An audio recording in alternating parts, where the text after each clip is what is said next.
श्री शिवाय नमस्तुभ्यम, हर हर महादेव। आप सभी का मेरे चैनल पर बहुत बहुत स्वागत है। आज की वीडियो में मैं आपको शीतला माता व्रत कथा सुनाऊंगी। शीतल छवि वाली, हाथ में झाड़ू तथा कलश धारण किए, गर्दभ पर विराजमान भगवती शीतला माता की कथा इतनी अद्भुत है कि इसे सुनने मात्र से ही भक्तों का कल्याण हो जाता है। तो आइए सुनते हैं शीतला माता व्रत कथा। बोलिए गणेश जी महाराज की जय। एक बार की बात है, शीतला माता ने सोचा कि चलो आज धरती का भ्रमण करूं और देखूं वहां कौन मेरी पूजा करता है।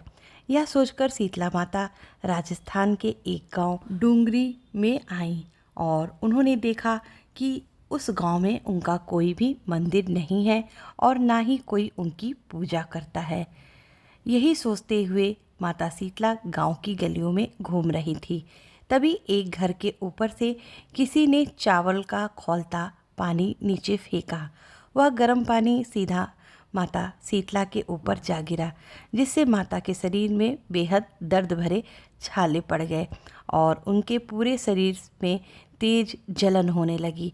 जब दर्द से कराहती माता शीतला इधर उधर भाग के चिल्लाने लगी, अरे मेरा शरीर जल गया, मैं तप रही हूँ, कोई तो मेरी सहायता करो। लेकिन उस गांव में किसी ने शीतला माता की सहायता नहीं की। वहीं एक कुम्हारन अपने घर के बाहर बैठी हुई थी। उस कुम्हारन ने देखा कि अरे यह बुजुर्ग माई तो काफ़ी जल गई है, तो उसने कहा, हे माई आकर यहाँ बैठिए, मैं आपके शरीर पर ठंडा पानी डालती हूँ।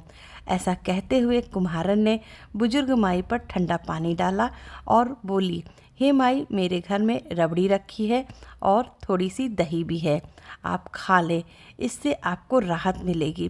जब बुजुर्ग माई ने ठंडी रबड़ी और दही खाया तो उनके शरीर को काफ़ी ठंडक मिली और उनकी जलन भी कम हो गई। उस कुम्हारन का सेवा भाव देखकर शीतला माता उस कुम्हारन से अत्यंत प्रसन्न हुई और अपने वास्तविक रूप में प्रकट होकर बोली, मैं शीतला देवी हूँ। मैं इस धरती पर देखने आई थी कि कौन मुझे मानता है, कौन मेरी पूजा करता है, और मैं तुम्हारे इस सेवा भाव से अत्यंत प्रसन्न हूँ। तब उस कुम्हारन ने हाथ जोड़कर कहा, हे माँ मेरे घर में तो हर ओर दरिद्रता बिखरी हुई है, ना तो चौकी है ना बैठने का आसन है, मैं आपको कहाँ बैठाऊँ।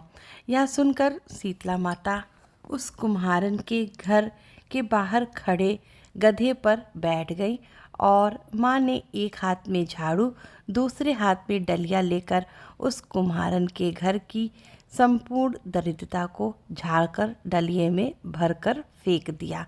फिर शीतला माता ने उस कुम्हारन से कहा, मैं तेरी सच्ची भक्ति से अत्यंत प्रसन्न हूँ, मांगो तुम्हें क्या वरदान चाहिए। तब कुम्हारन ने विनम्रता से कहा, हे माता मेरी इच्छा है आप इसी डूंगरी गांव में स्थापित होकर यहीं निवास करें और जिस प्रकार आपने मेरी निर्धनता को अपने झाड़ू से साफ कर दिया है, वैसे ही जो भी भक्त होली के बाद की अष्टमी को भक्ति भाव से आपकी पूजा करे, आपको ठंडा जल, दही व बासी भोजन का भोग लगाए, उसके घर की दरिद्रता आप दूर करना एवं आपकी पूजा अर्चना करने वाली स्त्रियों की गोद हमेशा भरी रखना, उनकी संतानों को निरोगी एवं सुखी जीवन का आशीर्वाद देना।